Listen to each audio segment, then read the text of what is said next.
우리 함께 인사하겠습니다. 잘 나오셨습니다. 잘 나오셨습니다. 기도 제목마다 응답 받으십시오. 사랑하고 축복합니다. 사랑하고 축복합니다. 위기와 기도 10번째 시간입니다. 위기 때에 바라보아야 할 하나님, 위기 때에 바라보아야 할 하나님이라는 제목으로 말씀의 은혜를 함께 나누겠습니다. 미국에서 인기 정상을 누렸던 가수 중에 케이트 스미스라고 하는 가수가 있었습니다. 이 가수가 미국 사람들이 즐겨 부르는 하나님이여 미국을 축복하소서 이런 노래가 있거든요. 이 노래를 얼마나 잘 불렀는지 미국 사람들은 그녀가 이 노래를 부를 때마다 어느 누구도 그녀만큼 이 노래를 잘 소화하고 잘 부를 수 있는 사람은 없을 것이다 라며 칭찬을 했습니다. 어느 날 그녀는 신문 기자들에게 이런 질문을 받았습니다. 스미스 양, 당신은 언제 봐도 자신감이 넘쳐 흐르고 승리의 확신을 가지고 있는 것 같습니다. 당신의 생활 철학에 대해서 이야기를 해줄 수 있겠습니까? 스미스 케이트는 그 기자의 질문을 받고 어렸을 때의 경험을 하나 이야기를 해주면서 자신이 어떤 마음으로 살고 있는지를 알려주었습니다. 어느 날 어렸을 때 이 케이트 스미스가 2명의 친구와 함께 노를 젓는 보트를 타고 바다에 나아가 놀게 되었다고 합니다. 그런데 이 놀이에 너무 열중하다 보니까 썰물이 밀려나가면서 보트가 육지에서 점점 멀어져 가버린 것입니다. 처음에는 그것을 알지 못했죠. 정신없이 놀다 보니까 자신들의 보트가 이미 육지에서는 한참이나 떨어져 있는 것을 알게 된 것입니다. 날은 어두워지고 있고 그래서 아이들은 힘을 다해서 노를 저어서 육지로 이 보트를 대려고 그렇게 안간힘을 썼습니다. 그러나 썰물이 너무나 강했기 때문에 거슬러 올라갈 수가 없었던 것이죠.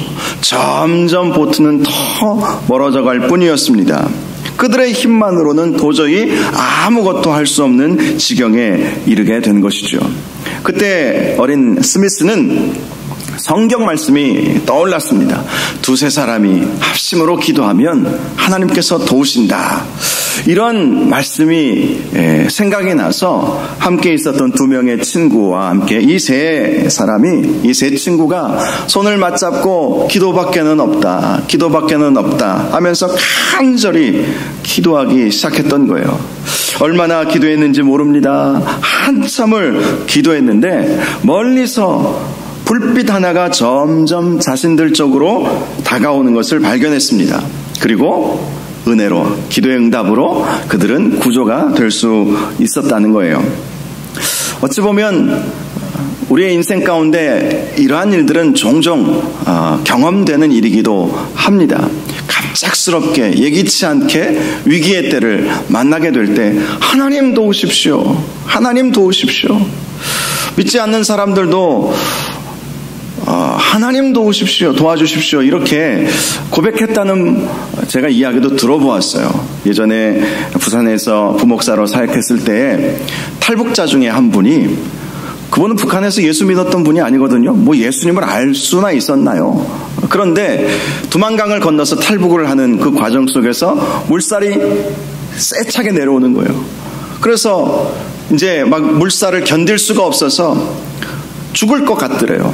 그런데 그의 입술에서 이런 말이 터져 나왔습니다. 하나님 도와주십시오. 하나님 도와주십시오.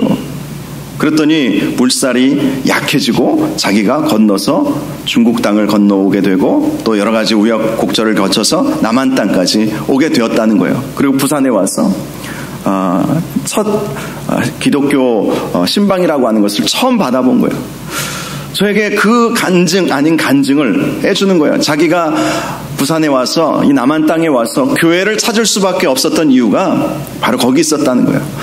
두만강을 건너면서 하나님 도와주십시오 했을 때 하나님이 도와주셨는데 어찌 내가 다른 데로 갈 수가 있겠는가. 교회 가야 되겠다. 이 하나원이라고 하는 곳에 한 3개월 머무르잖아요. 거기에 교회가 있습니다. 꼭 마치 군부대에 천주교, 기독교, 그리고 불교 뭐 이렇게 있듯이 하나원에도 그런 종교 기관들이 있는데 거기에서부터 교회, 하나원 교회에 다니게 되고 부산에 와서도 교회에 자발적으로 그렇게 오게 되었다는 것이죠. 안 믿는 사람들도 위기의 순간에 하나님을 찾으면 하나님께서 응답하여 주시지요. 하나님을 찾는데 하나님께서는 외면하지 않으시는 거예요. 이 케이트 스미스와 제 두 친구들은 갑작스럽게 예기치 않게 위기를 만났습니다. 그들이 그 위기에서 벗어날 수 있었던 방법은 하나님을 찾았기 때문이었던 것이죠. 하나님 도와주십시오. 우리는 우리 힘으로 이 보트를 저어서 육지까지 갈 수 없습니다. 우리는 어린 아이들입니다. 하나님 도와주십시오. 그렇게 기도했을 때 하나님께서 도움의 손길들을 보내셔서 구원을 받을 수 있게 되었던 것이죠. 그 이야기를 신문 기자에게 케이트 스미스가 해주면서 나는 어려운 일이 있을 때마다 하나님 바라보고 삽니다. 그렇게 말을 해준 거예요. 하나님 바라보니까 다른 사람들이 나를 볼 때마다 왠지 활기차 보이고 또 힘이 있어 보이고 생동감 있어 보이는 것이다. 그렇게 보인다면 내가 하나님을 찾고 있기 때문이다. 그런 말을 해주었다고 합니다. 오늘 본문 말씀을 보면 에스겔이 포로로 끌려가 있는 상황 아니었겠어요? 에스겔은 제사장의 아들이었습니다. 부시의 아들 에스겔. 부시는 제사장이었어요. 그런데 나라가 망해버렸으니 예루살렘 성전은 다 무너지고 나라는 망하고 바벨론 포로로 에스겔이 아버지와 함께 포로로 끌려와 있었던 거예요. 포로 생활이 이제 본격적으로 시작이 되고 시간이 몇 년 이렇게 흐르게 된 것으로 보입니다. 위기의 순간에 에스겔이 찾았던 것도 바로 하나님이었어요. 하나님을 찾았던 것이죠. 하나님, 우리 민족이 너무 지금 심각한 위기 가운데 있습니다. 아직 유다는 완전히 멸망하지는 않았던 때였습니다. 유다 멸망의 이 과정에 세 왕이 있어요. 여호야김, 그리고 그의 아들 여호야긴, 그리고 여호야김의 동생 시드기야. 이 세 왕이 마지막 세 명의 유다의 왕들이었죠. 자, 그런 상황 속에서 이제 에스겔이 포로로 지금 끌려온 거예요. 그리고 에스겔이 포로로 끌려왔을 때 유다의 왕은 유다의 마지막 왕이었던 시드기야였습니다. 자, 오늘 본문을 보면서 이 내용들을 조금 하나하나 살펴보려고 하는데요. 자, 오늘 본문 1절을 보면 30째 해 넷째 달 초닷새에 내가 그발 강가 사로잡힌 자 중에 있을 때라고 말씀하고 있습니다. 그발 강가 사로잡힌 자 중에 있을 때라고 하는 것은 그 말씀을 통해서 당시 유다 백성들 중에 많은 사람들이 그발 강가라고 하는 그곳에 집단적으로 거주하고 있었구나라는 사실을 알 수가 있죠. 자, 그런데 30째 해 넷째 달 초닷새는 언제일까? 자, 이 말씀에 대해서 학자들은 여러 가지 이야기들을 하는데 제가 말씀을 연구하면서 가장 개연성 있는 두 가지가 있다는 사실을 발견했는데요.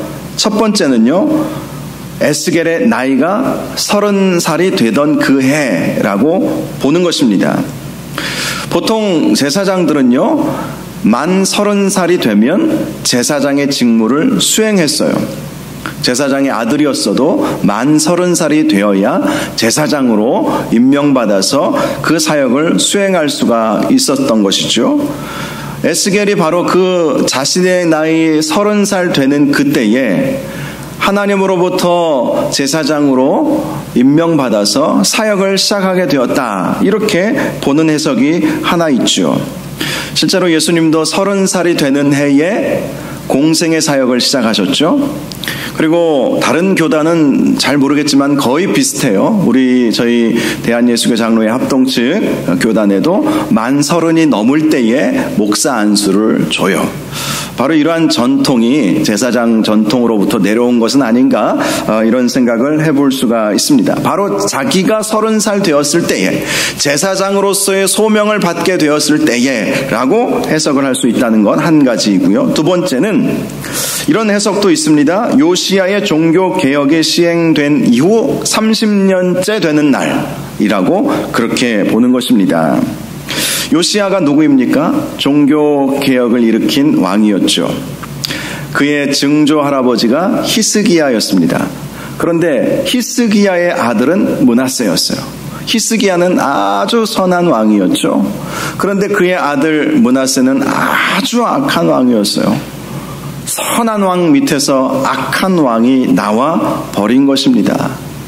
그 이유에 대해서는 제가 전에도 설명해 드렸듯이 히스기야가 15년 삶을 연장받은 이후 2년 이후에 므낫세가 태어났거든요. 그런데 히스기야가 그의 생명을 연장받자 그는 급속도로 교만해져 버린 모습을 우리는 말씀을 통해서 봅니다. 그래서 이사야 선지자에게 책망도 듣지 않았습니까? 바벨론 사신들이 그의 질병이 나았다는 소식을 듣고 찾아왔어요. 그런데 그 바벨론 사신들에게 유다의 모든 것을 다 보여주었어요. 당신은 아수르가 강대국이었고 바벨론은 약소국이었습니다. 그래서 쉽게 그냥 마음을 먹은 것이죠. 가벼운 마음으로 이들에게는 다 보여줘도 되겠다. 우리나라의 국력이 얼마나 대단한가. 우리가 아수르와도 싸워서 이겼던 나라다. 이것을 이제 보여주려고 모든 곳간의 무기를 보여주고 또 성전의 귀금속들을 보여주고 왕궁의 모든 것들을 다 보여준 일이 있었죠. 그것을 하나님은 이사야 선지자를 통해서 히스기야가 교만해졌다라고 책망하도록 그렇게 하셨던 것이죠. 그러다 보니까 그 교만한 가운데에 태어난 아들이 아버지가 그 전에 종교개혁을 일으키고 말씀 중심으로 기도 중심으로 살던 그 모습보다는 교만한 모습을 보았던 므낫세는 거룩한 신앙의 영향을 받지 못하고 악한 왕이 되어버렸던 것입니다. 그 므낫세가 40년을 통치해요. 40년을.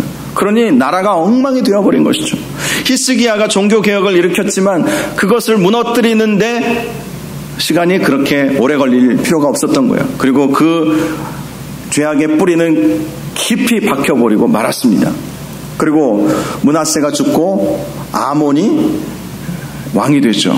아몬은 2년밖에 통치하지 못했습니다. 쿠데타를 당해서 죽었거든요. 도합 42년간 이 성경을 보니까 아몬에 대해서는 므낫세보다 더 악행을 행했다 이렇게 말씀을 하고 있어요. 42년간 히스기야가 이루어놓은 종교개혁의 성과를 한순간에 무너뜨려 버렸던 것이죠. 그리고 그 다음 왕이 요시야였어요. 이 요시야는 아버지와 할아버지를 답습하지 아니하고 증조 할아버지인 히스기야를 답습하죠. 히스기야의 그러한 모습으로 나라를 통치하려고 합니다. 성전을 정화하고 또 율법을 다시 회복시키고 그리고 성전을 고치다가 율법책을 하나 이제 신하가 발견하죠. 그리고 그것을 요시야 왕에게 가져다 줍니다. 많은 학자들이 그 말씀을 신명기 말씀으로 보고 있어요. 그 신명기 말씀을 보니까 요시야는 회개하지 않을 수가 없었어요. 말씀대로 안 살면 죽는다. 그것이 신명기의 핵심 메시지이거든요. 말씀대로 살아라. 하나님 뜻대로 살아라. 그렇지 않으면 망할 것이고 젖과 꿀이 흐르는 그 땅에서 너희들은 쫓겨날 것이다. 지금 당시 국제 정세는 굉장히 위기 가운데 있었습니다. 요시야가 왕이 되었을 때는 그의 나이 8살 때였어요. 그러니까 어린 시절에 또 왕이 되었으니 또 얼마나 두렵고 불안했겠습니까? 그러다가 18살, 오늘날로 말하면 성인이 되었을 때 그때 이제 종교개혁을 요시야가 하게 되죠. 바로 그렇게 종교개혁이 시작된 지 30년이 되는 그때를 말하는 것입니다. 요시야의 종교개혁은 성공하지 못했습니다. 나름대로 최선을 다했지만 성경은 이렇게 말씀하고 있더라고요. 므낫세의 악행으로 인함이라. 그러니까 그것이 무슨 의미입니까? 너무 죄악이 뿌리 깊이 박혀 있다 보니까 요시야가 종교 개혁을 해도 안 뽑혔다는 거예요. 결국 요시야 왕 이후에 여호야김, 여호야긴, 시드기야 시대에 유다는 국제 정세에 휘말리면서 친 바벨론을 할 것이냐, 친 애굽을 할 것이냐, 서로 애굽파, 바벨론파 이 국정을 담당한 이 사람들은 서로 분당을 지어 싸우게 되고 대부분 친애굽 쪽으로 많이 기울었어요. 친애굽 쪽으로. 그런데 친애굽으로 기울지 말도록 강력하게 말한 선지자가 있었죠. 예레미야 선지자. 예레미야 선지자는 왕들이 바뀔 때마다 하나님의 뜻은 친애굽이 아니라 바벨론에 순응하라 라는 것임을 알려주었습니다. 그런데 그럴 때마다 예레미야 선지자는 무시를 당하고 조롱을 당하고 감옥에 갇히고 매를 맞고 하나님께서 주신 그 말씀을 마지막 그 시드기야 왕에게는 하나님께서 주신 그 율법의 말씀을 주었더니 찢어버리고 불에 던져버렸어요. 아주 악한 왕이죠. 그러니 나라가 안 망할 수 있나요? 에스겔 선지자는 바벨론 2차 포로기 때 포로로 끌려간 사람이에요. 1차 포로기 때 포로로 끌려간 대표적인 사람은 우리가 지난번까지 말씀을 함께 나누었던 다니엘이 요시야 왕 다음에 왕이 된 여호야김 시대에 바벨론이 쳐들어와서 여호야김을 끌고 가고 또 수많은 귀족들과 왕족들을 1차로 끌고 갔죠. 그리고 그의 아들 여호야긴을 왕으로 세웠습니다. 그런데 여호야긴이 3개월 만에 바벨론을 반역하는 거예요. 그러니 바벨론이 가만히 있을 수 있겠습니까? 또다시 쳐들어와서 여호야긴을 끌고 가고 그때 끌려간 사람이 바로 에스겔. 그때는 제사장들과 또 왕의 아내들, 내시들, 이 왕궁에 있는 사람들을 끌고 갔습니다. 1차 때는 주로 귀족, 왕족들을 끌고 갔다면 2차 때에는 제사장 그룹과 그리고 왕의 그러한 가족들을 끌고 간 거예요. 그때 에스겔 선지자가 끌려갔죠. 그리고 이제 바벨론은 시드기야를 왕으로 세운 것이죠. 그런데 시드기야는 예레미야 선지자의 말씀을 안 듣고 계속해서 애굽이 우리를 도와줄 거야, 애굽 편에 서면 애굽이 우리를 보호해 줄 거야, 자꾸 그러고 있고 바벨론은 그것을 알기 때문에 계속해서 유다를 공격하려고 또다시 준비하고 있고 실제로 시드기야 9년에 바벨론이 3차 침공을 해오고 그때는요 그냥 쳐들어간 것이 아니라 3년간 예루살렘 성을 포위했어요. 3년간 포위했어요. 그러니 사람들이 오고 갈 수도 없고 먹을 것이 오고 갈 수도 없으니 결국은 굶어 죽는 사태가 벌어지게 되고 결국 항복하게 되지 않았습니까? 에스겔 선지자는 비록 바벨론 포로로 먼저 끌려와서 그발 강가에 있었지만 고국의 소식을 지금 다 듣고 있었습니다. 그 고국의 그 시드기야 왕이 지금 바벨론을 대항해서 뭔가를 해보려고 하는데 그게 만만치 않다는 건 에스겔 선지자가 왜 모르겠습니까? 다 알고 있어요. 너무나 지금 위기 상황인 거예요. 나라는 이제 곧 망하겠구나. 그러니 그가 그발 강가에서 하나님 앞에 간절히 기도할 수밖에 없었던 것이죠. 위기의 순간에 그는 하나님 앞에 기도를 택했던 것입니다. 기도하면 하나님께서 역사를 이루실 것이다. 이런 마음으로 간절히 하나님 앞에 기도했던 것이죠. 그 기도 중에 에스겔 선지자가 하나님을 보게 되었던 것이죠. 그것이 오늘 본문에 나와 있는 말씀입니다. 기도 중에 하나님을 보게 된 거예요. 1절 다시 한번 볼게요. 30째 해 넷째 달 초닷새에 내가 그발 강가 사로잡힌 자 중에 있을 때에 하늘이 열리며 하나님의 모습이 내게 보이니. 하늘이 열리며 하나님의 모습이 보였다는 것은 그가 기도 중에 보았다는 것이죠. 이것이 주는 교훈이 있죠. 위기의 때에 하나님을 찾으면 산다라는 것이죠.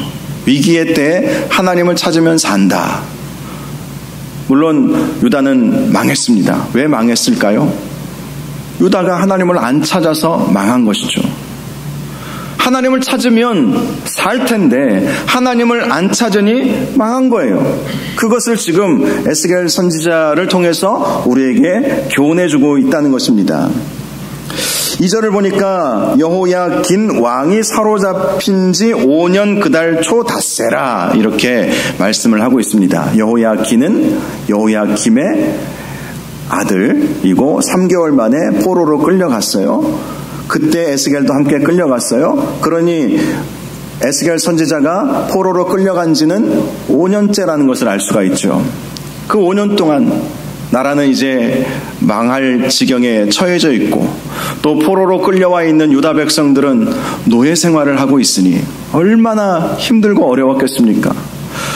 그럴 때 하나님께서 에스겔을 위로하셨던 방법이 하나님의 모습을 보여주신 것이었습니다. 하나님의 모습을 볼 때에 절망이 희망으로 바뀌게 되기 때문에 하나님께서는 나라와 민족을 위해서 근심하며 걱정하며 기도했던 에스겔에게 하나님의 모습을 친히 보여주셨던 것입니다. 3절을 보면 이렇게 말씀하고 있어요.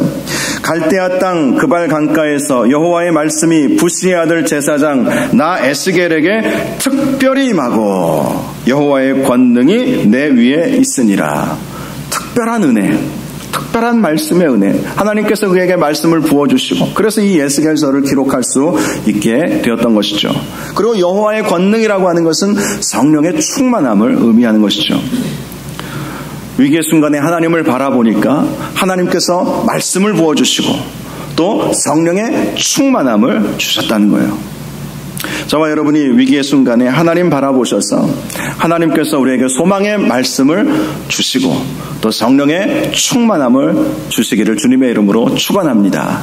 하나님 바라보면 하늘이 열리고 그리고 하나님을 보게 되고 그로 말미암아 하나님께서 주시는 음성을 듣게 되고 그 음성을 들으면서 성령의 충만함이 나타나게 되는 거예요. 그러면 그 어떤 위기가 와도 이겨낼 줄 믿으시기 바랍니다. 여러분, 위기의 순간에 우리가 찾아야 할 분은 하나님이십니다. 하나님 한 분 바라보면 하나님께서 우리에게 위로하여 주시고 소망의 말씀을 주시는 거예요. 그 하나님의 말씀은 천지를 창조하신 능력의 말씀입니다. 단순한 글자가 아니라는 거예요. 단순한 글자가 아니에요. 이 말씀은 우리를 살려요. 우리에게 위로함 주시고 우리를 치유하여 주시고 절망을 소망으로 바꾸어 주시는 것이 이 하나님의 말씀인 것입니다. 그래서 우리는 종교개혁의 후예로서 하나님 말씀 중심의 삶을 그렇게 강조하는 거예요. 말씀대로 살면 위기를 이겨낼 수 있기 때문에, 말씀대로 살면 성령 충만함 받을 수 있기 때문에, 말씀대로 살면 하나님의 은혜와 복을 받을 수 있기 때문에 우리는 이 하나님의 말씀을 붙잡고 사는 것입니다. 저와 여러분이 위기의 때 하나님 바라보시고 하나님의 말씀을 들으시고 또 성령의 충만함을 받아서 그 어떠한 위기라도 이겨내실 수 있는 은혜가 있기를 주님의 이름으로 축원합니다. 에스겔 선지자가 보았던 하나님에 대해서는 4절 이하에 쭉 설명이 되어져 있습니다. 생각해보면 머리가 넷이에요. 하나는 사람 얼굴이고, 하나는 황소 얼굴이고, 또 하나는 독수리 얼굴이고, 또 하나는 사자 얼굴이고, 넷이에요. 그래서 좀 아주 괴상한 얼굴이에요. 제가 인터넷에서 에스겔 선지자가 본 하나님의 형상의 이미지가 어떤 것인가를 한번 찾아보았더니 정말 사람도 아니고 뭣도 아니고 정말 이상한 그런 존재였어요. 날개는 양쪽 2개씩 4개, 그리고 팔이 또 4개. 그 팔은 두 팔은 이렇게 몸을 가리고 있고, 또 다리는 곧은 채로 있었고, 그 발바닥은 말씀을 보니까 이 소 발바닥이에요. 도대체 이게 무슨 의미인가? 여러 가지 해석도 우리가 해볼 수 있죠. 상징적인 것이죠. 사실 하나님의 모습은 우리 눈으로 볼 수 없습니다. 왜냐하면 하나님이 영이시기 때문에 영이신 하나님을 우리 눈으로 못 봐요. 그래서 하나님이 어떤 분이신지 상징적으로 에스겔 선지자에게 이렇게 보여주셨던 것이죠. 이 하나님의 모습을 우리가 단순하게 이렇게 정리를 해보자면 하나님은 지혜의 하나님이시고 또 능력의 하나님이시고 권위의 하나님이시고 그리고 아주 민첩하신 하나님이시다. 이것이 그의 얼굴을 통해서 우리에게 보여주고 있습니다. 그의 날개가 4개가 있다는 것은 그만큼 우리를 보호하여 주시는 하나님이심을 말씀해 주는 것이죠. 그리고 소의 발바닥을 가지고 있었다는 것은 성실함, 신실함을 의미한다. 이렇게 이제 나름대로 해석을 해볼 수는 있을 것입니다. 중요한 것은 하나님께서 에스겔 선지자에게 하나님의 모습을 친히 보여주시고 하나님이 어떤 분이신지 알고 느끼게 해주심으로 에스겔 선지자의 마음을 위로하시고 그의 두려움이 사라지게 해주셨다는 거예요. 그리고 나라와 민족의 그 위기 속에서 그가 모든 것을 섭리하시는 하나님, 능력의 하나님께 맡길 수 있게 되었다는 것입니다. 하나님을 보게 되니까 모든 것은 역사를 주관하시는 하나님께서 하나님의 방법대로 하시겠구나. 살아도 영광이요 죽어도 영광이요 생사화복은 주님의 손에 달려있으니 흥망성쇠가 다 주님의 손에 달려있으니 하나님을 보았으니 그가 뭐라고 말할 수 있겠습니까? 하나님을 보고 하나님을 만나고 하나님을 알게 되면 인생의 위기를 우리는 얼마든지 이겨낼 수가 있습니다. 하나님이 누구신지 모르기 때문에 고민하게 되는 것이고요. 불안에 떠는 거예요. 여러분이 믿고 계시는 하나님은 어떠한 하나님이십니까? 심판하시는 하나님이십니까? 물론 우리 하나님은 때로는 우리를 심판하시죠. 그러나 제가 믿는 하나님은요, 심판을 하셔도 우리가 마치 자녀를 혼을 낼 때 안 되라고 혼내지 않지 않습니까? 잘 되라고 쓴소리도 하는 것이고 혼도 내는 것이죠. 하나님의 마음은 딱 그 마음이에요. 우리가 하나님에 대한 올바른 인식을 하고 있을 때에 위기의 순간도 얼마든지 극복해내고 벗어날 수 있다는 것입니다. 하나님은요, 우리를 사랑하시는 하나님이십니다. 우리를 얼마나 사랑하셨습니까? 독생자 예수 그리스도를 보내셔서 십자가에 달려 죽게 하시기까지 우리를 사랑하신 그 사랑의 하나님. 우리 교회 여기 하나님은 사랑이시라. 하나님은 사랑이신 거예요. 그 사랑의 하나님의 그 속성, 그것을 우리가 굳게 믿고 있다면 우리는 아무리 절망적인 상황이 온다 할지라도 하나님은 나를 사랑하신다. 이것을 확신하기 때문에 두려움을 극복해낼 수 있는 것이고 위기를 우리가 이겨낼 수 있는 거예요. 하나님은 나를 사랑하신다. 나는 하나님의 백성이다. 하나님의 자녀다. 이러한 확실한 하나님에 대한 인식을 우리가 가질 때에 그 어떠한 위기도 이겨낼 수 있게 된다는 것입니다. 저와 여러분의 하나님은 사랑의 하나님이시고 전능하신 하나님이십니다. 전능하신 하나님, 위로의 하나님이시고 치료하시는 하나님이십니다. 치료하시는 하나님. 그 어떤 위기의 순간 속에서도 하나님 바라보면 삽니다. 하나님, 여러분 우리가 기도할 때 하나님이 어떤 하나님이신지 강력하게 깨닫게 하시고 느끼게 해주옵소서. 이렇게 늘 기도하는 것이 참 중요합니다. 하나님 어떠한 하나님이십니까? 나에게 하나님은 어떠한 분이십니까? 하나님을 확실히 알고 싶습니다. 하나님을 느끼고 싶습니다. 경험하고 싶습니다. 만나고 싶습니다. 하나님 보고 싶습니다.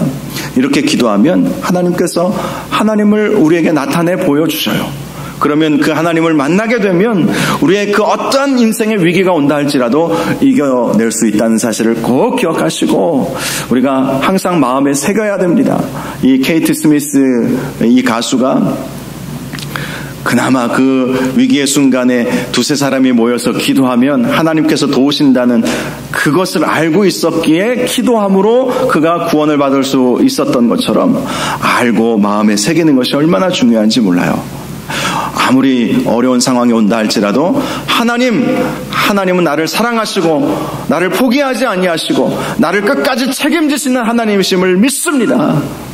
우리가 그렇게 믿음으로 나아가게 된다면 하나님께서는 우리를 지키시고 도우시고 우리와 함께 하시고 우리를 끝까지 책임지시는 줄 믿는 저와 여러분들 되시기를 주님의 이름으로 축복합니다. 이 밤에 기도할 때 에스겔 선지자가 위기 속에서 하나님 앞에 간절히 기도했을 때 하늘이 열리고 하나님의 모습을 보고 하나님의 말씀이 그에게 특별히 임하고 여호와의 권능이 그에게 임하였던 것처럼 하나님 우리의 삶 속에서도 하나님 앞에 간절히 기도함으로 하늘이 열리고 하나님을 보게 되고 만나게 되고 느끼게 되고 경험하게 되게 하여 달라고 기도하시고 또 하나님의 말씀을 나에게 특별히 부어주셔서 그 말씀으로 힘을 얻게 하여 주시옵시고 여호와의 권능이 임하는 삶을 살아갈 수 있도록 인도하여 주시옵소서. 그래서 그 어떠한 위기도 넉넉히 이겨낼 수 있도록 인도하여 주옵소서. 우리 이런 제목으로 말씀 생각하면서 주여 함께 한번 부르짖고 기도하겠습니다. 주여, 거룩하시고 존귀하신 하나님 아버지, 에스겔 선지자가 바벨론 포로로 끌려가서 사로잡힌 지 5년